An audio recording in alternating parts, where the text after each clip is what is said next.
Mi proyecto actual, señor, es consagrarme. Usted es candidato al infierno. Ya estoy en el infierno. Llamo compañero a todo el país, en los mítines le llamo compañero. Compañeros no somos. Lo veo mejor que antes. Pasaron 17 operaciones. Joaquín almorzando con un presidente de derecha por invitación del embajador español. La pregunta esta sí es buena y muy cabrón. Este es un espacio de opinión destinado a buscar verdades, con frontalidad, crítica a todos y pluralismo. El periodismo de opinión siempre asume una posición. No esperen de mí entonces imparcialidad, pero sí trabajo para ser veraz. Mis opiniones no comprometen ni representan a Canal 1. Yo respondo por ellas. Mis invitados, por las suyas. Bienvenidos a el último programa de esta primera temporada de 2 años de Veraz por Canal 1 en señal abierta y en las cableras del país, a nivel planetario por Facebook Live de @noticiero1, en todo el territorio nacional vía Sonorama 103.7 FM, la gran señal nacional. Al concluir verán ustedes el link de YouTube en la cuenta del programa que es @veraz_tweet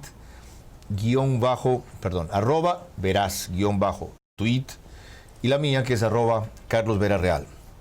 Es un motivo de enorme emoción y conflicto para mí concluir el programa con este invitado, César Montúfar, candidato a la presidencia de la República por la Alianza 17 y 51. Emoción por el reconocimiento que su lucha se merece y conflicto por el riesgo que constituye su crecimiento electoral.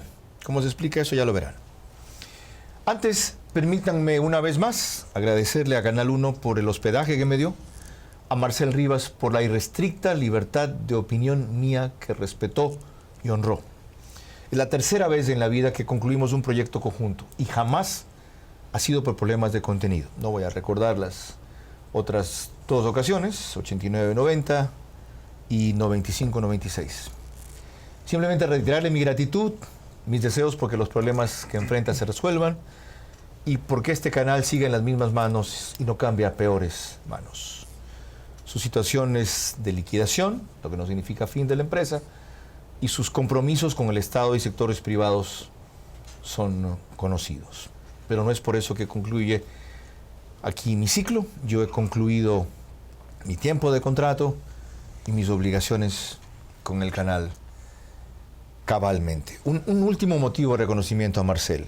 En nuestro acuerdo, nuestro contrato, los derechos del programa eran de él. Les pedí que me lo ceda porque está identificado conmigo y tiene un nombre asociado con mi apellido. Y aceptó. Seguiremos por otros medios y otras plataformas que ni siquiera ahora voy a anunciar, porque no voy a aprovechar este último programa en este canal para promover otros que eventualmente serán su competencia. Dicho esto, nuestro invitado se ha dedicado a recorrer en bicicleta el país, 1.800 kilómetros, 11 provincias, para, utilizando ese mecanismo, difundir su programa de gobierno. He aquí un último video en el cual dio cuenta de lo que hace. Vamos a dar la vuelta a esta situación.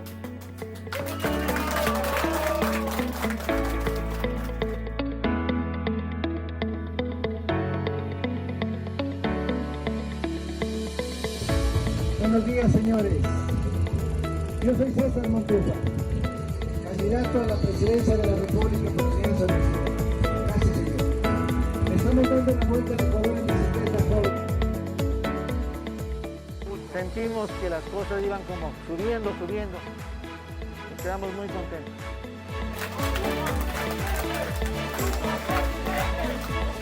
Gracias, Freddy Faro. ¡Vamos a darle la vuelta al Ecuador! ¡Vamos!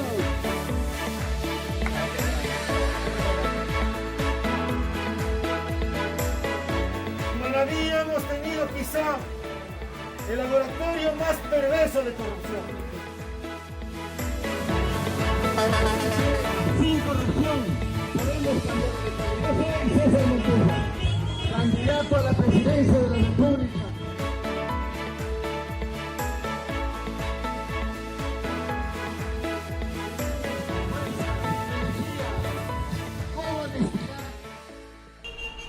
Gracias, muchas gracias, jefe, muchas gracias. Y hemos recorrido más de 950 kilómetros, estamos cercanos a los 1000. Y ya estamos en Guayaquil. Le estamos dando la vuelta al Ecuador.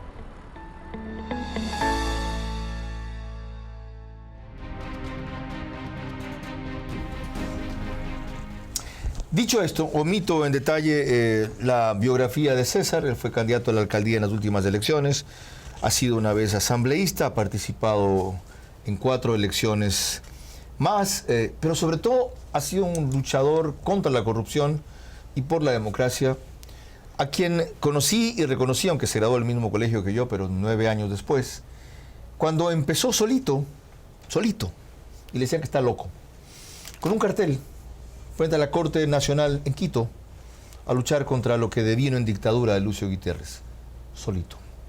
Tiene una agrupación ahora que se denomina Concertación y tiene una aspiración que es ser presidente de la República. César, bienvenido y gracias por aceptar la invitación. Muchas gracias, Carlos. Un gusto estar contigo. He venido de lujo por un invitado que viene vestido de ciclista. De deportista y trabajador. Comencemos por ahí. ¿Por qué te dio por eso? ¿Ya? Por recorrer el país en bicicleta en vez de hacerlo mediáticamente. A ver, varias cosas. La primera, un amigo me dijo unos 2 o 3 meses atrás, ¿por qué no haces un poco de bicicleta preparándote para la campaña? Un poco para estar en buen estado físico. Tú sabes que una campaña política, la vida política, es muy exigente en lo físico, en lo intelectual, en lo emocional. Entonces me dijo, haz bicicleta. Yo no había hecho bicicleta. Entonces me metí en la bicicleta, comenzamos a entrenar y como que le agarré gusto. Y de ahí surgió la idea de que en este momento de pandemia, en donde hay circunstancias que impiden un acercamiento, hacer territorio en campaña o en pre-campaña, podía ser un buen medio para acercarse a la gente, con distanciamiento además, porque la bicicleta te permite. Es también un buen mecanismo publicitario. Así es, por supuesto. Entonces, te da visibilidad distinta. Y sobre todo que la gente te vea. Te diferencia. Me diferencia, que la gente me vea. La bicicleta además es un medio, yo diría, noble. Te montas en la onda de Carapaz. Te enseña muchísimas cosas. Pero imitas a Yaku. Solo que la tuya no es de bambú. No, porque no lo imito a Yaku, porque Yaku hace unos recorridos chiquitos. Yo tengo recorrido ya a este momento 1.300 kilómetros. Voy a llegar, yo creo que a los 3.000 cuando llegue a Quito. Pero la bicicleta enseña mucho, Carlos. Enseña que uno siempre tiene que ir para adelante, que si uno deja de pedalear, se cae. Uno no puede mirar atrás, porque si miras atrás te puedes desestabilizar. Sí. Y además te enseña mucha disciplina. Se requiere una gran fortaleza, concentración mental, es decir, estar muy enfocado. Y ahorita estamos en eso. Yo siento que además la bicicleta es un objeto noble, es un artefacto que te permite acercarte. La gente lo ve muy bien. Creo que lo que tú decías, lo de Carapaz es un ejemplo para todos. Y creo que de una u otra manera me permite aproximarme y dar un mensaje distinto. Además, una campaña ecológica, cero carbono, una campaña, además, es una actividad saludable. Estás enseñando otra política. Ya, eso te enseña la bicicleta. ¿No te ha enseñado la última elección alcalde de Quito que si se dividen las buenas opciones, gana la peor opción? Yo creo que eso hay que preguntarles a los que dividieron, porque yo estuve siempre dispuesto a ir conjuntamente. Fuiste la mejor de los 5 divididos, pero no llegaste a la votación necesaria. Pero yo estuve siempre en función de ser una alianza. ¿Recuerdas tú? Con Juan Carlos Solines, me acuerdo. Para la alcaldía de Quito. Después podemos hablar de Solines. Pero, por ejemplo, en la alcaldía de Quito, yo fui candidato porque el propio movimiento, César Monge me propuso la alcaldía de Quito. Hicimos un acuerdo con el movimiento, Concertación, y finalmente Lazo faltó a su palabra y se fue con otro candidato, un buen amigo a quien estimo mucho, Juan pero Carlos que Solín. lastimosamente... O sea, en el desquite no hay venganza. No hay ni desquite. Lo que Lazo te quitó en Quito, tú le vas a quitar ahora, porque cuando yo hablaba de conflicto que me genera tu candidatura, es que tú vas a tener una votación significativa, no sé de cuánto. Y esa votación significativa puede ser porque tú apelas en buena medida a un nicho parecido al de Lazo, la que le quite a él, que aparece hoy como el más opcionado de las opciones democráticas, de llegar primero a la segunda vuelta o inclusive de entrar. Mira, me parece interesante lo que dices. Un amigo ayer me dijo una cosa que le había dicho a alguien que me había calificado de esto que ahora me dicen chimbador. Y le había dicho algo que yo repito, me pareció muy chistoso y oportuno. Hay que decirle más bien a ese candidato que sea mejor candidato, porque siendo mejor candidato no tiene ningún peligro. Yo tengo mi obligación como ecuatoriano, como ciudadano, es presentar una opción. Hacer que los ecuatorianos, Carlos, es algo que yo he venido trabajando durante décadas, vean otra política. La han visto contigo hace rato. Y no la han apoyado, César. O sea, tú apelas a un voto muy ilustrado, que no es el voto mayoritario. Carlos. Ese es un prejuicio. Entonces habrías ganado otras elecciones. Es un prejuicio que tienen conmigo. Yo soy un político que me meto en el territorio, que sé hablar, que me acerco a la gente. ¿Yo he dicho que no? No. Porque yo he dicho que no, yo he dicho que eso no te ha llevado a ganar las veces que debías. Tú me estás diciendo que yo apelo a un voto ilustrado y eso no es cierto. Yo me meto en la gente. Yo quisiera que algún rato puedas acompañar. César, yo he visto tu experiencia. No. Mira, 17% de votación en la última elección de Quito, que es tu plaza principal. Te faltaron 45,000 votos. No le pudiste ganar a Yunda. No le pude ganar a Yunda porque ya te estoy diciendo quiénes fueron los que dividieron la votación. Pero ese no es el problema de esta elección, Carlos. En esta elección, el problema es quién le puede meter preso a Correa. ¿Quién puede derrotar al correísmo? Ese es el problema. Ya está derrotado. Está derrotado por nosotros. Justamente porque candidatos como tú le quitan posibilidades a candidatos como Lasso.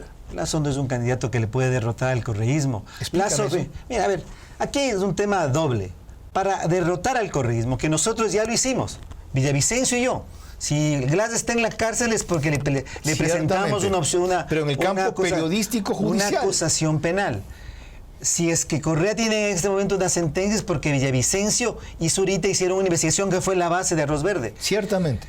Pero se necesita fuerza, energía, se necesita, además, ¿qué te puedo decir? No, tú has dicho una cosa peor, como quien no dice nada. El otro día con Luis Eduardo Vivanco, dijiste que se necesita estar en perfecto estado de salud. Y eso fue un golpe bajo ahí. No, yo no estoy diciendo... Porque tú estás en perfecto estado de salud y él evidente está mermado en su movilidad. Yo lo que tengo es fuerza, decisión, integridad, conocimiento, no solamente para meterle a Correa a la cárcel y hacerle devolver lo que se llevó, sino para gobernar este país en función de un proyecto nacional basado en consenso. Vamos a ir a eso. No, ratito. Ten la certeza que vamos a ir a eso. Pero antes quitemos esta paja del camino. Pero lo que pasa es que tú tienes un conflicto que no deberías tener. Porque tú dices que estás contento con mi candidatura, pero que tienes conflicto porque puedo crecer. Y te digo más. O sea, si yo quisiera votar por alguien, votaría por ti. Si yo debiera votar por alguien, votaría por Lasso. Porque para mí, no es ningún secreto tampoco, y ni creo que esto te ofenda, el candidato ideal era Nebot. Y el de la mejor opción, o el de que más opción tiene ahora, es Lasso. Pero otra vez, yo soy un sector elitista de la sociedad. El pueblo, en buena medida, se reparte entre Arauz, 15-20%, y Yacu, 10-12%. No quisiera yo hablar como analista político, pero sí permíteme hacerte una reflexión. Claro que sí. Lasso no es ningún candidato viable. Lasso ha invertido millones de dólares en campaña política. Lasso ha estado en la palestra en los últimos 10 años y Lasso es un candidato que no crece. Con una diferencia, ahora no tiene competencia en la tendencia. No. Sin candidato del PSC, está solo. Con o sin competencia, Lasso no es un candidato viable. El problema no es la competencia, es él. Es su capacidad, es su carisma, es su decisión. Entonces, yo no quiero hablar del otro candidato. No, es que esto es importante. Pero tú me estás forzando. Tú me estás forzando eso. Lasso es como un globo al que le metes aire y tiene un caliche y no se infla. Okay. Entonces, eso no es culpa mía. Yo tengo como político, como ciudadano, como una persona que sabe y se conoce a sí mismo y creo que puede ser un gran presidente del Ecuador, que voy a ser un gran presidente del Ecuador, la obligación de construir una opción. Yo no tengo duda de eso si llegaras. Es que voy a llegar. Ok, vamos a hablar de eso. Dale suave. ¿Ya? Tú dijiste algo más reciente con Luis Eduardo Vivanco, mucho más vanidoso que lo que acabas de decir ahorita. Es vanidad. Lo dijiste, yo tengo todos los requisitos que se les quieren para ser presidente de la República. ¿Lo dijiste o no? Sí, es que los tengo. Dijiste. ¿Tienes versación económica?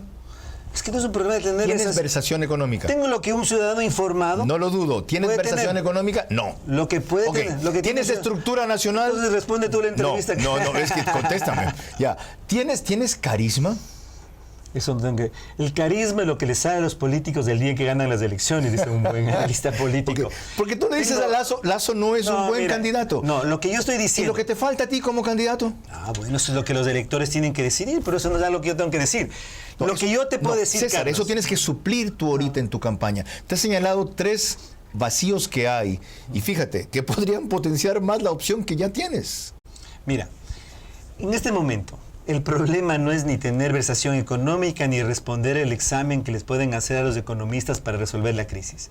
El problema de la coyuntura en el país es la capacidad de desarrollar un liderazgo, de que tengamos un líder con la fuerza, la energía, la integridad, el conocimiento, la capacidad de construir consensos que le permita al país salir adelante. Eso no está en duda. Eso es lo que necesita el Ecuador. Cumples esas y condiciones. eso lo tengo yo, pero un y líder por eso presento mi opción. Cumples esas condiciones. Bueno, entonces, pero no vota basta solo, por mí. pues. Vota por mí, ¿Dónde Carlos? está tu equipo? Bueno. Has tenido que integrar a Fernando Villavicencio, que es un gran refuerzo para tu campaña. Mira, yo creo que el equipo que tenemos es un equipo diferente, de gente joven, de gente profesional, de gente que está metida en territorio. Es decir, una vez ya te pregunté esto. A ver, ¿quién es el equipo? Pero mira, a ver, bueno, cuéntame el equipo. Por ejemplo, en temas económicos, nosotros estamos trabajando con Luis Fierro. Luis Fierro es un gran economista. ¿Luis Fierro Carrión? Luis Fierro Carrión. Fue compañero de mí además en el colegio. Sigue. Es un gran economista. Sí, con él armamos el equipo económico. Sigue. En el tema seguridad, Ricardo Camacho. Creo de que primera, sí, ¿qué más? Es de primera, una persona que conoce muchísimo los temas de seguridad con quienes sigamos, aquí trabajamos. Solo enúnciamelo, sigue. ¿En qué más? A ver. No, tú dime. Luis Fierro Carrión, Ricardo Camacho. En los temas ambientales tenemos varias personas, Laura Altamirano, Alfredo Carrasco. Alfredo es de primera, Galápagos, ok. Política internacional. Bueno, yo creo que conozco. Ahí yo te digo, yo he dado clases de relaciones. Tú no vas a ser canciller de tu gobierno. Bueno, política internacional. Pero el jefe, mira, no quisiera aquí dar nombres porque son personas que están vinculadas. Política internacional. Ahí yo creo que tenemos mucho. Además te voy a decir una cosa. ¿No hay una que puedes mencionar? Es porque que no quiero... ¿La votan de la Cancillería? No. Es que, por supuesto, tengo que respetar. Pero te voy a decir algo en política internacional, que es más importante todavía que la persona. En política internacional nosotros tenemos dos temas fundamentales. Primero, lo que yo creo que el Ecuador tiene que recuperar como liderazgo internacional, que es la doctrina Rol 2. Permítame que hable un poco doctrinariamente. Sí, señor.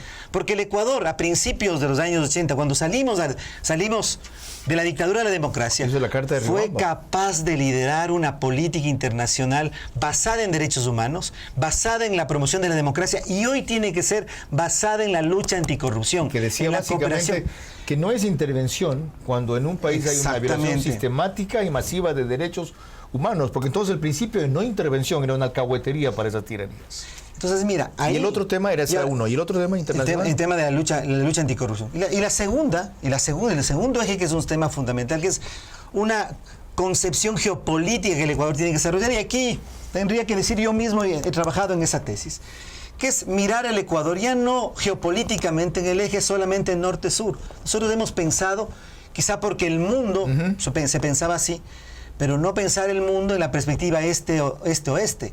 En este momento, las oportunidades económicas, políticas, incluso de intercambio cultural hacia el oriente, hacia el Asia-Pacífico, son fundamentales. El Ecuador tiene que geopolíticamente mirarse de manera distinta. Y es verdad que tú has empujado así hace tiempo. Antes de concluir este primer bloque, espérate un ratito.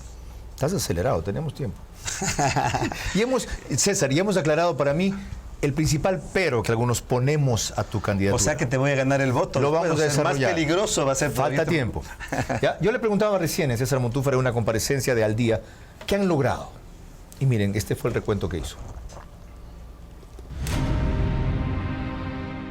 Hemos logrado la articulación de tres organizaciones o tres colectivos. Está el Partido Socialista Ecuatoriano en su ala no correísta, la que lidera Enrique Ayala Mora. Está el movimiento Somos Ecuatorianos Rebeldes, que lidera Fernando Villavicencio, y estamos nosotros, Concertación. Hemos hecho un trabajo importante de articulación, de alianza, para presentarle al país una opción. Y además nos parece, y eso es que creo el momento que estamos viviendo, que luego de la sentencia en contra de Rafael Correa, sentencia que además fue en gran medida trabajada, luchada, lograda por Fernando Villavicencio, precisamente como investigador, después de lo que sucedió con Jorge Glass, en la que yo fui acusador particular. Creo que el correísmo está en un momento en el que ya tiene que ser puesto en el pasado. Entonces, insistir en la lucha correísmo-anticorreísmo, nosotros lo derrotamos al correísmo. Nosotros hemos sido, como tú generosamente reconociste, quienes llevamos adelante una lucha hasta llevarlo a Correa y al correísmo a donde debe estar. El correísmo no es un problema político, es un problema penal. No es un problema político, es un problema delincuencial, como tú lo dijiste cuando iniciaste la revocatoria del mandato. Ok, ¿por qué no hemos conseguido poner al correísmo en el pasado?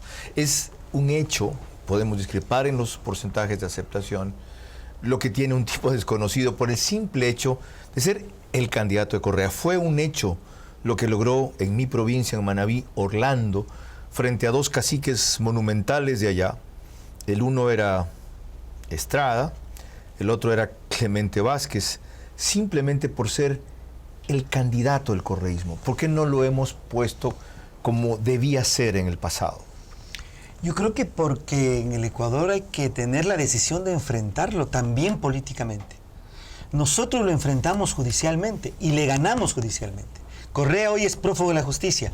Glass está en la cárcel en este momento. Pero hay que tener en este momento mucha más fuerza para enfrentarlo políticamente.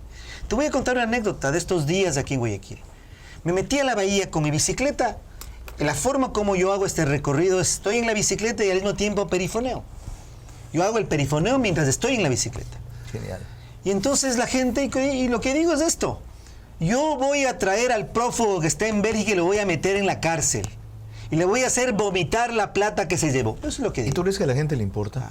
La reacción es impresionante. ¿En serio? La reacción es impresionante. Hay muchísimos que saltan con furia y rechazan lo que digo. No me insultan tanto a mí, sino a mi madre, tengo que decirlo. Pero en realidad y hay otra cantidad de gente que apoya. Entonces, yo creo que hay que enfrentarlo y hay que enfrentarlo en territorio. No. Esto no es un problema, Carlos. Es lo mismo que pasó con Fujimori. Es lo mismo que ha pasado con caudillos similares, que han sido unos delincuentes, porque Correa es un régimen delincuencial y él es un político delincuente, es un político mafioso, pero que a través de múltiples mecanismos que tú los combatiste, lograron crear un tejido de apoyo. Es un político que ha recibido el apoyo de 11 expresidentes para que no le saque... Sí, vi esa carta. Lista roja a la Interpol. Pero hay un solo nombre que me extraña y me duele, que es el de Mujica. Los demás no me extrañan. Mira, lo que sucede es que en América Latina el fenómeno de la corrupción institucionalizada de regímenes y de gobiernos delincuenciales es algo que se generalizó. Pero Mujica en ese grupo, Cristina, no me llama la atención. Pero en el caso de Mujica yo creo que él tiene una visión demasiado todavía ilusa y hasta romántica de lo que es izquierda. Me parece que eso es lo que está imprimando ahí. En una reciente comparecencia también de Al Día, para cerrar este bloque, César Montúfar se refirió a que es un mal candidato otro de sus rivales. Vean quién. El periodismo ecuatoriano cerró la página más oscura de la historia nacional al haber investigado y denunciado y sacado a la luz lo que fue el correísmo. Yo creo que esa presea que tiene el periodismo ecuatoriano hay que reconocerla. Después de la sentencia, el candidato correísta, que es un mal candidato, es un candidato que va a tener un porcentaje mucho menor al voto duro de Correa. Por lo tanto, el dar por sentado que va a estar en segunda vuelta, yo diría, es una posibilidad, pero es una posibilidad menos probable que cualquier otra posibilidad. Qué interesante. Aquí me parece que el problema ya no es el enfrentamiento entre Correa y Lasso. Mira, a mí me parece que en realidad la única manera, la única forma que tiene Guillermo Lasso, a quien respeto, de sostener una viabilidad para su candidatura, es vendiéndonos el fantasma de Correa. Explícame por qué, explícame mejor por qué crees o aseguras que Arauz va a tener un porcentaje de votación inferior al voto duro correísta, que es de 15-20%. A ver, porque el correísmo de todas formas está terriblemente golpeado como alternativa y opción política, como corriente política. Correa nos acostumbró durante las tres elecciones que ganó consecutivamente a ganar en primera vuelta con sobre el 55%.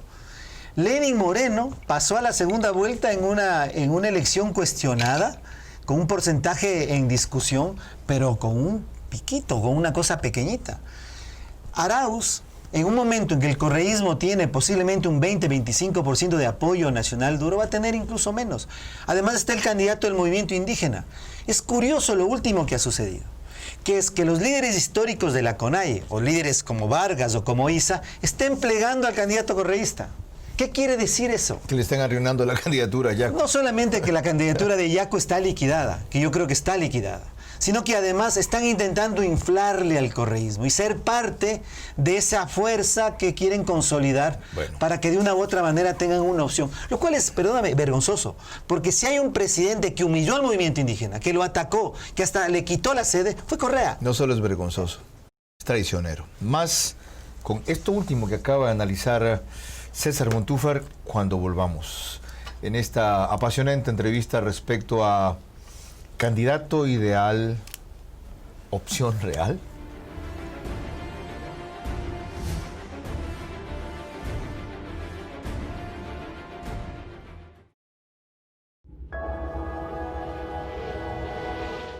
BH Group.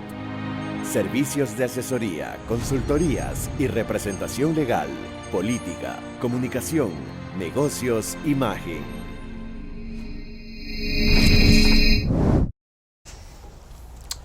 Emitimos desde el estudio de Ecuador en vivo para Canal 1 en señal abierta, Cableras, Facebook Live de @Noticiero 1 y 103.7 FM Radio Sonorama en todo el territorio nacional. Este último programa de la primera temporada de Verás que concluimos el domingo 22 de noviembre. Volvemos el domingo 29, más adelante se enterarán ustedes los medios y las plataformas. Y es con un invitado de lujo, por eso vine de lujo, lo digo en serio, Futre. Hoy día es una señal de respeto a veces y de admiración, sin que lo tomen a mal otros interlocutores, la solemnidad o la elegancia, entre comillas, con que uno se viste. Y sabía que César vendría de ciclista porque es la forma en que está recorriendo el Ecuador. Y a propósito de esto, de lo que nos quedamos hablando hace algún rato, terminamos en un tema ultra preocupante, que era ¿cuál? El que Lasso no va a ganar la elección frente a Correa o frente a Arauz en una segunda vuelta. Ya. ¿Por qué ese temor o esa certeza tuya? Porque es primero un mal candidato. En segundo lugar, es un banquero. Y yo no tengo nada contra los banqueros.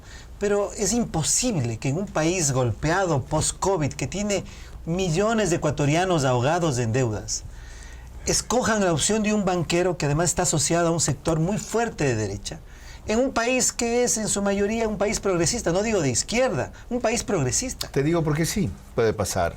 Chile, socialista, 20 años con la Concertación. ¿Por quién votó? Por Piñera. Ya, pero en una alternancia, y no en una situación como la que está. Y Piñera era un político diferente, es un político de derecha distinto. Panamá, ¿por quién votó? Terminó luego siendo un corrupto. Sí, para Pero un multimillonario, ok. Pero mire, el problema no es, me parece a mí, el que la gente no vaya a votar por la derecha. La gente puede votar por la derecha. Pero el Ecuador es un país terriblemente polarizado. El correísmo ayudó y consolidó esa polarización. Por lo tanto... Por esa misma lógica, entonces, un sector será con ellos, el otro sector con el otro extremo, que tú dices que hay sectores de la extrema derecha. Sí, pero el problema es... Nebot no es de extrema derecha. Nebot no es de extrema derecha, yo creo que Nebot es un político de centro. ¿Quién es de extrema derecha alrededor de Lasso? Bueno, yo no quisiera... Ay, ¿por qué? Yo no quisiera diseccionar... Tú te vas a sacar el cuerpo ahora. No quiero diseccionar. Bueno, porque estoy hablando demasiado de Lasso y el problema no es Lasso. No, sí, el problema es Lasso porque es tu competencia en el sector al que tú apelas. Mira, mi competencia no es Lasso, mi competencia es Correa. A Correa es al que le vamos a meter a la cárcel. A Arauz, que es el títere de Correa, es al que hay que vencer. Por eso es que el problema es que hay mucha gente, se ha creado una corriente de opinión, pensando que el único candidato que le puede vencer a Correa es Lasso, y eso es falso. Y ya vamos a analizar por qué. Entonces, el problema no es Lasso, ¿no? Antes de eso, los bancos son los que han dado, así como hay millones de deudas, hay millones de renovaciones y de préstamos. Sí, yo creo que el sistema financiero privado, la banca privada ecuatoriana, además es un pilar fundamental para mantener un sistema de dolarización. Creo que tenemos como una Lasso no ha sido un banquero corrupto. No, mira, nadie le puede probar. Yo no estoy hablando... Ni conoce que sea corrupto. Yo no estoy hablando de eso. Yo estoy hablando de su viabilidad político-electoral. No, pero para decir que no, tú dijiste que nadie va a votar por un banquero en este país. Lo que estoy diciendo es que la viabilidad política de Lasso es una viabilidad... César, dos veces fue a una segunda vuelta. Pero en condiciones completamente diferentes. Álvaro Noboa, que era banquero. Dos veces. En condiciones completamente diferentes. Multimillonario. Pero Carlos, nuevamente te digo, el problema aquí no es Lasso. El problema es cómo políticamente derrotamos a Correa. Ya lo derrotamos en lo judicial. Ya. ¿Cómo derrotamos políticamente a Correa? Y creo que la forma como hay que derrotarle a Correa es enfrentándolo. No a Arauz, pues no a él. No, Ustedes ya le ganaron la pelea judicial. El tiempo tiene orden de captura. Mira, Arauz es un tite de Correa, es un parapeto. No puede ser candidato a alguien cuyo único proyecto es la impunidad de su jefe.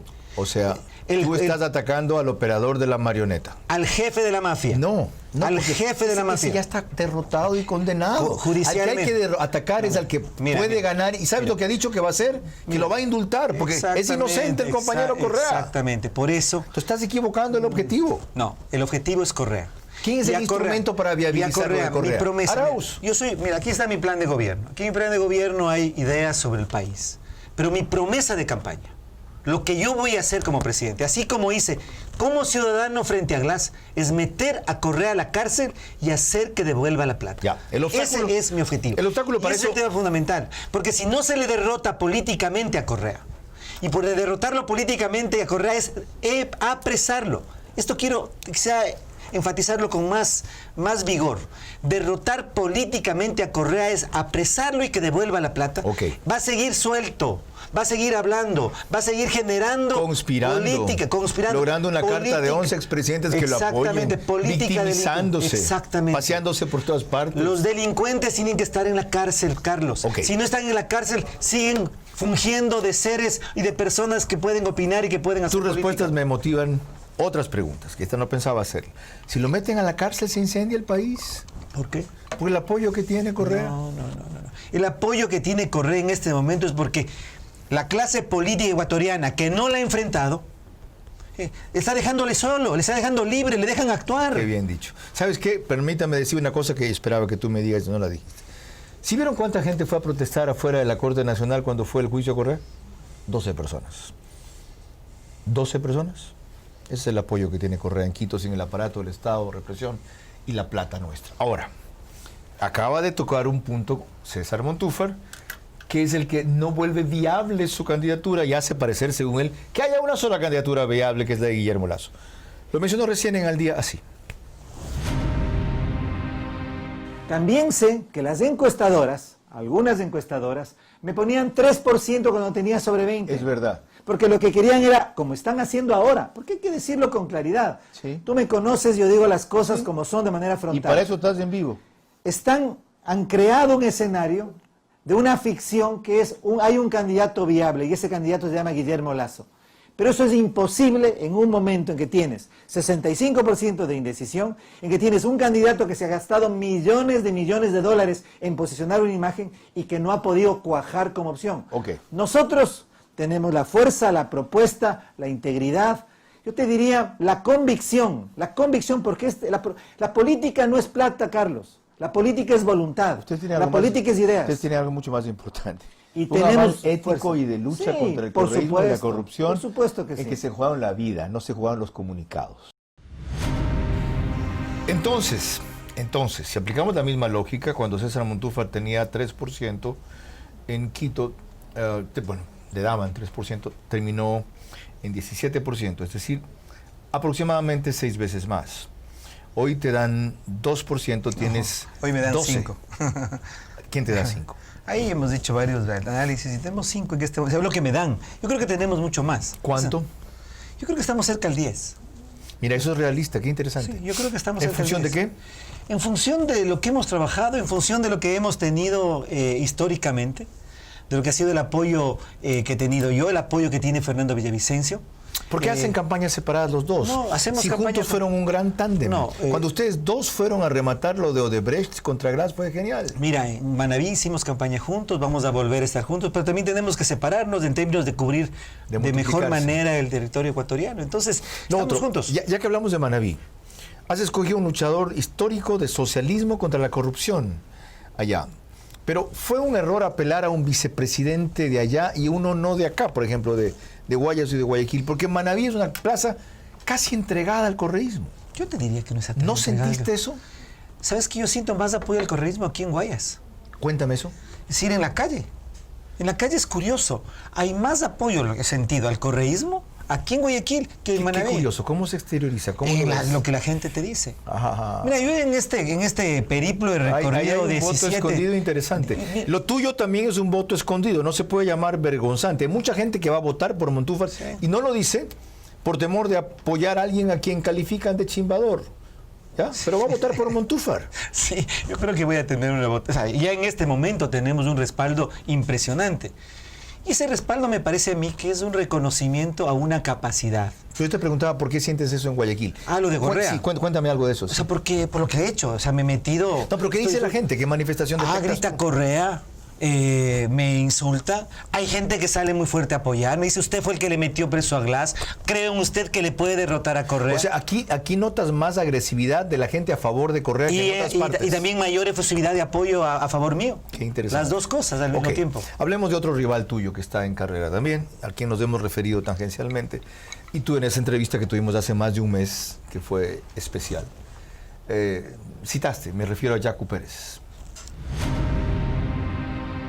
Mira sus tesis en los temas mineros, en los temas ambientales, en los temas económicos. Sí, pero eso cuando quiso llegar, ya cuando llegó ves cómo han cambiado, dice que las concesiones mineras se van a revisar, no se van a echar abajo. Su postura es respetable, pero es de extrema, es extremista.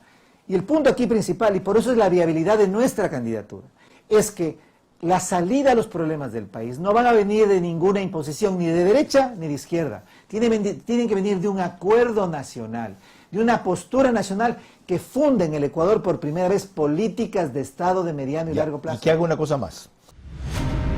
Ok. Para lo mucho que nos queda, tengo que hacer aquí una pausa y volvemos con la reacción de César Montúfar a esta última declaración de él, en la cual hace notar que apelar a un solo sector o a un solo discurso, como es este del indigenismo, la CONAIE, no es suficiente en el Ecuador. Ya antes refirió una cosa que entonces no había sucedido: la forma en que el alineamiento de Vargas y de Issa con Arauz, quienes eran jijiji, jajaja, en el acto de Evo Morales en Bolivia, le afecta terriblemente la votación de Yacu Pérez. Sobre eso hablamos cuando terminemos la siguiente pausa.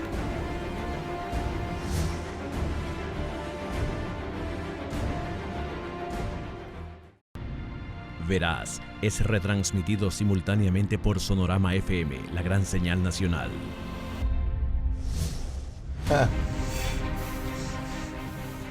Aquí está el dueño de casa. Me refiero a Alfonso Pérez Serrano, desde los estudios de Ecuador en Vivo, que emitimos este programa en Guayaquil para Canal 1 o 103.7 FM, Radio Sonorama en todo el Ecuador, Facebook Live de @noticiero1, cuando concluyamos el link en YouTube. Es el último del primer ciclo de 2 años de este espacio de opinión, que concluyó en la parte anterior mencionando algo que quiero que explique ahora con más detalle, iba a decir Alfonso Pérez, César Montúfar. ¿Por qué la candidatura de Yacu está siendo dinamitada por estos fenómenos? Solo tema indigenista, cúpula de la CONAIE, amiguísima de Arauz.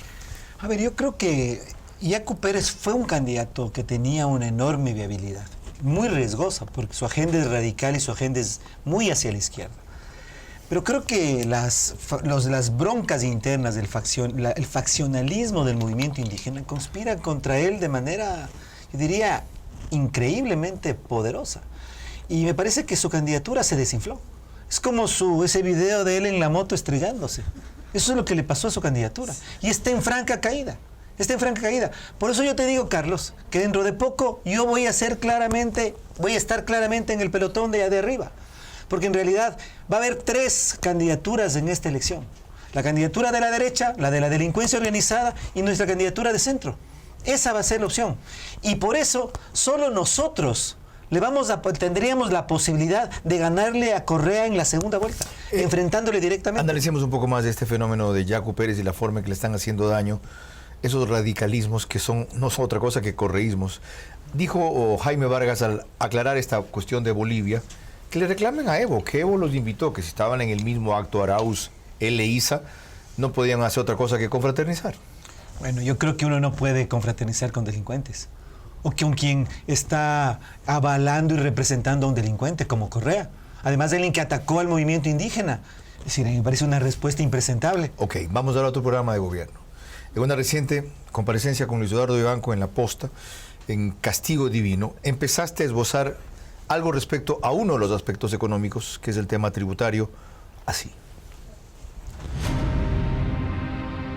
El problema de la reactivación económica pasa por algunas reformas fundamentales, que son parte del problema. Primero, una reforma tributaria. Es decir, Porque el Estado necesita fondearse.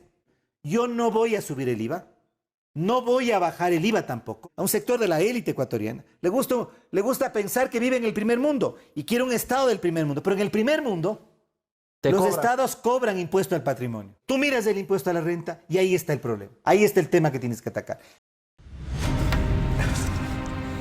Lo dijiste muy bien. En el primer mundo, repito, en el primer mundo, los estados cobran impuesto al patrimonio y tú lo quieres traer al tercer mundo. Ojo, ¿no? El impuesto al patrimonio no es el impuesto a la herencia, ¿no? Sí. Por si acaso, hay una diferencia. Y es a partir de ciertos recursos de ingresos. Exactamente, sí. Es impuesto a personas naturales, no a empresas, ¿no es cierto? Que tienen X riqueza, sí. Porque yo tengo ahí una concepción, que creo que es una concepción, podría decir progresista, de que el sistema tributario tiene una función redistributiva, lo cual no quiere decir que los pobres tienen que vivir gratis, no. Pero no por esa vía, César. Bueno, lo que pasa es que... Hay otras alternativas. Tú mencionaste el impuesto a la renta. 40.000 millones de dólares al año ya hay en rentabilidad de personas y empresas. Solo 15.000 millones de dólares tributan. 25.000 quedan fuera. Y de los 15.000 que tributan, hay 6.500 millones que se van en excepciones tributarias. Exactamente. Ataca esa vaina. Hay que atacar eso. Pero no metas impuesto al patrimonio. No, eso también lo dije en el programa con Eduardo Vivanco. Lo vi. Hay que revisar las exenciones tributarias, las exenciones al IVA, coherentemente, racionalmente, para ver en dónde se podría recaudar. Pero no metas impuesto al patrimonio. No, porque yo tengo patrimonio. Pareciera que estás... No metas impuesto al patrimonio. ¿Sabes por qué? No es por mi riqueza, que no es ese tipo de fortuna, sino de otra, que tú la conoces. Porque eso desestimula el empleo. Esta es la gente que invierte, que emprende, pues. Yo no estoy diciendo elevarles los impuestos a las empresas. A quienes generan riqueza. Oye, ¿quiénes son accionistas de las empresas? Pero si las personas, pues. No, pero las empresas son sociedades anónimas, son personas jurídicas, no estamos hablando de personas naturales. ¿No? Pero mira, ¿estás dispuesto a rectificar esta cosa o a revisarla? No. Podemos revisarla, podemos analizar. Okay. Pero aquí el tema no he dicho que la vas a cambiar. No, aquí el tema. Tu programa de gobierno no es perfecto, pues. No, César. por supuesto que no. Y lo estamos revisando. Y bien que me dices eso y vamos a analizar el tema. Pero el punto aquí principal es que tú tienes que encontrar una fórmula para que el Estado tenga los recursos. Mira, el día de hoy... Ataca a los grandes evasores de impuestos. Exactamente. Mira, el día de hoy hemos tenido una reunión muy interesante, trabajando con un equipo de personas sobre una plataforma tecnológica que nos permita detectar dónde están la fuga de recursos y la forma como se van los recursos, tanto en el sistema tributario, con la evasión tributaria y en el tema de los combustibles. Qué bien, te reuniste con esa gente. Entonces vamos trabajando por ahí. Entonces hay que buscar los mecanismos porque, Carlos, tenemos que atacar a las mafias. Y esa plataforma es muy sencilla. ¿Sabes cómo funciona? Mide el porcentaje o volumen de ingresos de la persona versus el volumen que tributa. Y hay de investigarlo allí. ¿Sabes cuál es el problema de mi candidatura, Carlos? El problema de mi candidatura no es Lazo, no es nada. El problema de mi candidatura es que yo sí estoy dispuesto a desmontar las mafias que tienen secuestrado el Estado ecuatoriano. Esa es la debilidad. ¿Te van a matar entonces? No sé si me van a matar. Si va a pasar lo que dijo tu hija en esa entrevista mismo de Luis Eduardo, que la vi completa, con una advertencia conmovedora que te hizo: papi, si ganas la presidencia de la República, no tomes un avión como Jaime Roldós. Sí, eso me dijo mi hija Sara, que tiene un gran sentido del humor y que tiene 11 años. ¿Tú crees que fue en broma? No sé si en broma, pero hemos estado conversando mucho con ella sobre lo que significa este reto que tengo en este momento. ¿Y te apoyan de lo que vi ahí también? Sí me apoyan, ¿Y tu tercera esposa te apoya también? Estoy divorciado ya en mi tercer... ¿De la señora Morena que yo conocí? Sí, estoy divorciado, sí. O sea, ¿tienes 3 divorcios también? 3 divorcios. ¿Y por qué a ti no te critican como a mí? Yo tengo 4. Porque tú debes tener... Eres un hombre inestable. Porque el caso tuyo debe ser culpa tuya. ¿Sabes lo que me ¿sabes lo que me dijo una vez una señora mayor en una botica, ¿no? Cuando me preguntó esta vaina, perdón, en la dirección, es que es tan formidable. Me dijo: oiga, ¿usted ya va por su 4º divorcio? Sí. ¿Alguna fallita debe tener usted? Y le digo: le aseguro que no, señora, y no se lo puedo probar. Pero sigamos. Sí. Pero mira, ya me hiciste perder el hilo con esa. Es que me parece una historia hermosa. Con esta última. Pero eres un enamorado empedernido. Puede ser. Eres un seductor. No, yo soy una persona apasionada. Yo soy una persona apasionada. Yo soy una persona que piensa con el corazón y siente con la cabeza. Eso es lo que yo soy. Volviendo al programa de gobierno, y disculpen ustedes la digresión, con este amigo en el cual tenemos algunas pocas cosas en común como esta, sin que sean virtud, ni yo lo recomiende, muy en serio. ¿Qué otros aspectos son fundamentales en tu programa de gobierno? No me los recites. ¿Qué otros son fundamentales aparte de este que hemos tratado? A ver, yo tengo una obsesión, que es una obsesión que me parece que es una deuda de todos nosotros con el futuro, que es el tema de la desnutrición infantil crónica. Yo creo que no es presentable, Carlos, una sociedad, un país que se quiera llamar democrático, que se quiera llamar un país que progresa, un país conectado, un país que está en el futuro, en el que 1 de cada 3 niños padecen de este tema de la desnutrición infantil crónica. 35% casi. 29-30 antes de la pandemia, posiblemente hoy es mucho más. Subió. Entonces apoyas lo que está haciendo la vicepresidencia de la República, María Alejandra Muñoz. Sí, yo creo que hay temas en los que tiene que haber continuidad. Por ejemplo, yo creo que el gobierno de Correa fue un gobierno delincuencial, pero el tema de la atención a las personas con discapacidad y a los adultos mayores hay que seguir. Es decir, lo que hizo Lenín Moreno. Pero yo creo que, fue su bandera de lucha. Sería una... Desnutrición infantil, ¿qué otro aspecto importante tienes en tu programa de gobierno? Un tema que para mí es importantísimo es el tema de la descentralización. Y me dicen que eso no da muchos votos, que no es un tema importante, pero más que eso, y eso es lo lindo de la política, Carlos. Tú recuerdas, y nos conocimos por esa época, los principios de siglo, 3 provincias, Manabí, Guayas y Los Ríos, me parece que en ese orden, se pronunciaron en consulta popular por las autonomías, las autonomías regionales. Las 3. Tenemos que retrotraernos en el tiempo. ¿Apoyas entonces la consulta de Nebot con 11 puntos? Totalmente, en algunos puntos sí, y con fuerza. ¿Crees en el federalismo? No en el federalismo, pero sí en que el Estado unitario está en crisis, que no es viable para el Ecuador. Y que tiene que ser descentralizado. Hacia un Estado autonómico. Un Estado autonómico con descentralización profunda, con generación de un concepto que escuché en Manabí de un común amigo, que no te voy a decir el nombre. Él cree en el poder local. Yo también creo en el poder local. Qué bien. Más con el programa de César Montúfar, en el cual hemos entrado ya. Candidato a la presidencia de la República por la alianza 1751. 17 es Partido Socialista, el valioso, realmente reconocido, el de Enrique Ayala Mora, ¿verdad? Así es. 51 es Concertación. ¿Cuándo prosigamos?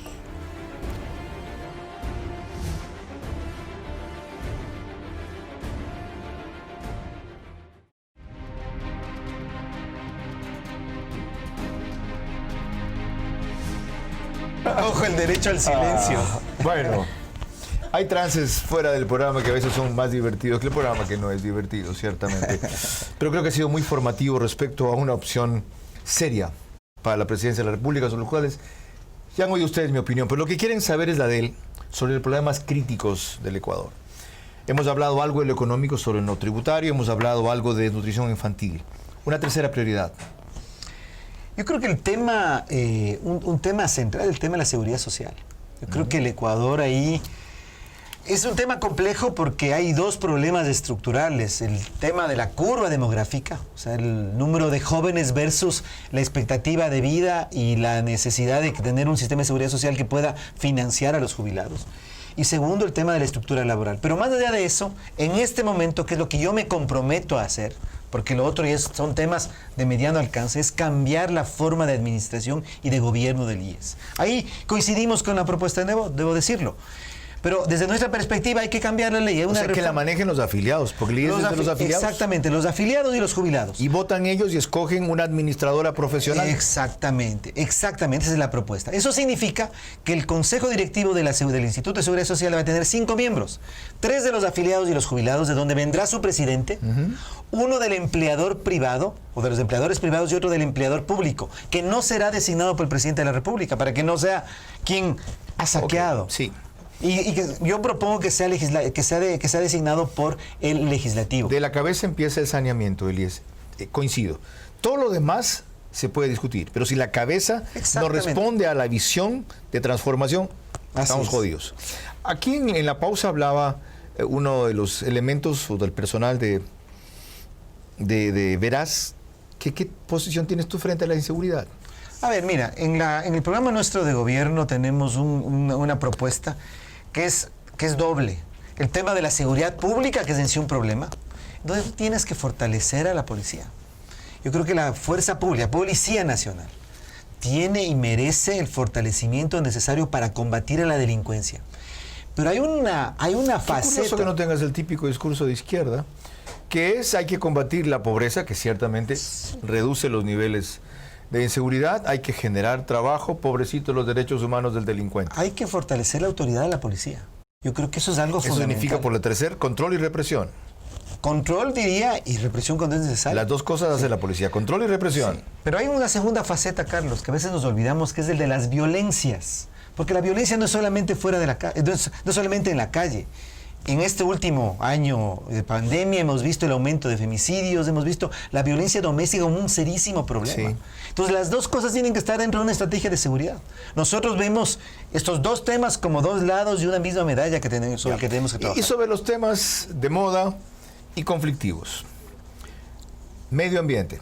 ¿Sí o no a la minería? Sí a la minería, pero una minería responsable con los más altos estándares. Ya, eso es cliché. No, pero es que... Ahí todo el mundo dice la misma cosa. ¿Sí o no a la minería? Pero sí, estoy diciendo que sí. ¿Cuáles son los términos en que sí y en que no? Mira, el tema de proteger las fuentes de agua, las reservas naturales y la consulta previa, el convenio 169 de la OIT. ¿Pero es vinculante? Claro, tiene que ser vinculante. ¿Lo que diga la comunidad se respeta? Es que tiene que ser vinculante. Además, el Ecuador ya firmó aquello. Ok, medio ambiente. Ese es un tema crítico, no agota el tema del medio ambiente. Derechos sexuales reproductivos. Yo soy una persona totalmente progresista. Yo soy un liberal, Carlos. Soy un liberal progresista. ¿Sí al aborto? En los casos en los que haya en peligro la madre o sea en resultado de violación. Yo creo que ahí hay que poner... Me alegra coincidir contigo en eso. Siguiente, vinculado con esa cuestión. Los niños, los menores de edad, la mayoría de edad, menores de 14 años, ¿pueden decidir por sí y ante sí cambio de sexo? Bueno, cambio de sexo no, pero sí tienen derecho a expresar su identidad sexual. Y tienen el Estado tiene que garantizar ese derecho. Derecho tienen, sin duda, pero la opción de reconsiderarla, dado que puede ser producto de confusión, de incidencia, y a los 18 años recién decir, me considero esto. No, yo creo que eso, así, estoy de acuerdo con lo que acabas de decir. Es decir, a los 18 años, con la mayoría de edad, se podría tomar una decisión, digamos, que implique un tipo de intervención o... Ya, en la cédula consta o constaba masculino o femenino. ¿Qué debe constar ahora como identidad de género? Me planteas una pregunta interesante, no había pensado, pero yo creo que ahí no deberíamos tener una... mi cédula? Pásamelo un ratito. Sí. Es decir, deben haber tantas, ¿cierto? Sí, había una copia. Tienes buena memoria, tienes, eres un peligro cuando ves cosas. Había una copia en blanco y negro para entrar aquí al estudio. Sí. O sea, deben haber tantas opciones cuantas identidades siente la gente que tiene. ¿O por qué poner esa identidad ahí en la cédula? No, ¿por qué eliminarla? Pero ¿por qué no? Porque así se siente alguna gente, pues. Pero, sexo masculino, sexo tú, masculino. Sexo ella, femenino. Yo no. Yo sexo soy otra cosa. No, es que ni me sé las categorías. Tendríamos que pensarlo, pero lo que yo pienso es que cada persona tiene el derecho a decidir su identidad sexual. O su identidad de género. Es que son cosas distintas. Sexo es masculino y femenino. Identidad de género hay una gran variedad. Por eso, cada persona tiene derecho a decidir su identidad de género. ¿Tienes hijos mayores de 18 años? Sí, claro. Mi hijo Adrián, que tiene 29, casi 30. ¿Sí? ¿Y algún otro mayor de 18 años? Ya. ¿Qué te dice él que es? No le he preguntado últimamente. Ay, qué formidable. Ok, cuando tú me dices, yo me defino como un liberal. ¿Qué es un liberal? Un liberal es alguien que cree en la libertad, pero soy un liberal progresista, que cree que el Estado tiene que proveer ciertas condiciones de igualdad material para que esa libertad pueda ser ejercida. Si tú no tienes un sistema de educación público que funcione y que dé a todos igualdad de oportunidades, no puede haber libertad que puedes ejercer. Igualdad de oportunidades es una utopía. ¿Dónde hay igualdad de oportunidades? Por Dios. Permita la igualdad de oportunidades. Mira, ¿sabes dónde hay? En una sola dirección, en Cuba hay igualdad de oportunidades. Todos tienen la oportunidad de ir a la escuela, pero para ser adoctrinados. No, pero yo te digo algo. Mira, yo siempre digo eso y les digo a mis hijas siempre esto. Mi hija Alegría tiene 15 años en este momento. Y el otro día conversamos. Y le decía, mira la cantidad de opciones que tú tienes. Una niña indígena de Guamote o de un cantón pobre en la sierra ecuatoriana, que tiene que cuidar a 4 o 5 hijos, que vive en la zona rural, que tiene exactamente tu misma edad. sus oportunidades son totalmente diferentes. Limitadas. Yo creo que en el Ecuador, en una sociedad democrática, el papel del Estado es igualar esas oportunidades. No digo eliminar las oportunidades de uno, sino ampliar las oportunidades. Que haya una línea mínima básica en la cual todos. Por eso digo que soy un liberal progresista, porque no creo que solamente la libertad sea resultado de la opción personal. El Estado tiene que proveer condiciones de igualdad. Aclarado. Tras esta última pausa, la conclusión con César Montúfar, candidato a la presidencia de la República por la Alianza 1751. Y el último bloque lo dio con nostalgia, y a la vez con orgullo, de esta primera temporada de Verás.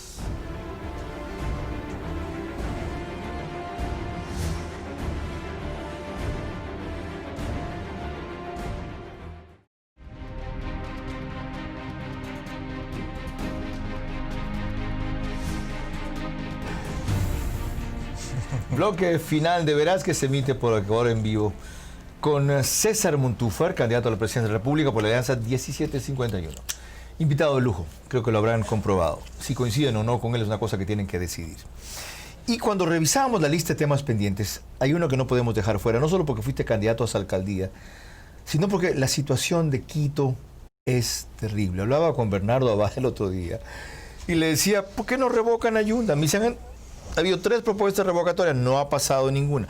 ¿Por qué no cambia la mayoría del consejo? Me dice, depende, él tiene 3 concejales que a veces están con los 9 correístas, a veces están con nosotros y terminan siendo dirimentes. ¿Qué hacer con la corrupción? Fuimos a la fiscalía por acá. Se acaban no sé cuántos. El metro, Quito es terrible en el pozo en que ha caído. ¿Cómo lo sacamos de allí? Bueno, yo creo que el tema Yunda es igualmente un tema que tiene que ver con corrupción. Creo que esta es una de las alcaldías más corruptas que ha tenido la historia de la ciudad en los últimos, de lo que yo tengo memoria. Y eso quedó develado absolutamente en la pandemia. No solamente por el tema pandemia, sino durante la pandemia. Yo he presentado, Carlos, 2 denuncias directas en la fiscalía, y te debo decir que están paralizadas. Están paralizadas. A la una ha avanzado un poco del tema. ¿En qué casos eran? Recuérdame. El tema de Geinco, que es un tema del proceso de repavimentación, en donde se vio una triangulación absolutamente oscura. Ese es un proceso que incluso fue mandado a Riobamba, una maniobra para que el proceso no avanzara. Y otra con el tema de las pruebas COVID. Entonces uno dice en realidad, ¿qué ocurre para que este alcalde que ha montado una estructura de corrupción, y eso hay que decirlo con absoluta franqueza, tenga tanta impunidad, por decirlo de la manera más simple? Contéstate tú la pregunta, ¿qué ocurre? Yo no sé, te digo, no sé. ¿A quién le pregunto entonces? ¿Tú has hecho las denuncias? ¿Se mandan a otro lado, se paralizan y no sabes? Algo avanzado, pero no avanzado como debería avanzar. Yo creo que Yunda debería estar preso. Si es que la justicia funcionara, Yunda debería estar preso. Ok. Lo último. Un evento es... Perdona, no revocado. Preso. Una eventualidad es que ganes. Improbable, pero no imposible. No, eso es lo que va a ocurrir. La otra eventualidad es que no ganes. ¿Hacia dónde apuntas el resto de tu carrera? Cada vez que has perdido, vuelves a la academia. Cada vez que hay una derrota, te olvidas de las elecciones, se acercan y vuelves a reactivarte. ¿Hacia dónde? Ya sé hacia dónde tomas y ganas. Ya has descrito lo que va a hacer tu gobierno en Carondelet. ¿Hacia dónde tomas y pierdes? Mira, Carlos, yo soy un luchador. No me cabe duda. No, tú eres más, tú eres un guerrero. Eres un guerrero. Te agradezco por esa palabra. Eres un guerrero. Entonces, un guerrero, no sé, si es que fuera el caso de que perdiera las elecciones, no se amilana, no se retira porque pierde una pequeña batalla. Vamos a ganar esta guerra, Carlos. La política honesta en el Ecuador va a triunfar. Bueno, a seguir guerreando. ¿Sabe quién estaría muy orgulloso de haberte visto? Seguramente te ha visto desde arriba, un profesor que tuvimos en común. Calila. Que creía tanto en ti. Jaime Arturo Chiriboga. Okay, y Rafael Herrera Gil. Otro. Él está vivo, a Dios gracias. Sí. Su único problema que tienes es que es liguista. Sí, creo que es el problema. En honor a los dos, gracias por concurrir. No, gracias. Fueron maestros comunes. Y a ustedes, gracias por acompañarme tantos domingos durante 105, 106 programas en Canal 1. Siempre gracias al equipo que me ayudó mientras estuvimos ahí, a Marcel Rivas por su apertura y su respeto a la libertad de expresión, y a mi extraordinario equipo cuando tuvimos que producir esto desde Ecuador en vivo. Eduardo Arellano, que no le gusta que lo mencionen porque lo sacan después de la revista Pancho Jaime. Álvaro Guñay, que está haciendo de productor acá. Cintia Vices y Juan José Vera Rivadeneira. Una pequeña porción del enorme equipo que ha hecho esto posible. Sí. Carlos, gracias por mencionar a Jaime Arturo Chiriboga y a Rafael Herrera Gil. Maestros de los dos. Personas maestros de los dos. Creo que los hemos honrado. Creo que los hemos honrado. Y muy honestos. Y gracias a ustedes, de verdad. Sí, su compañía, crítica, sintonía, rechazo también, sin duda. No podría ser lo que hago y voy a seguir haciendo. Hasta el próximo domingo, ya verán dónde.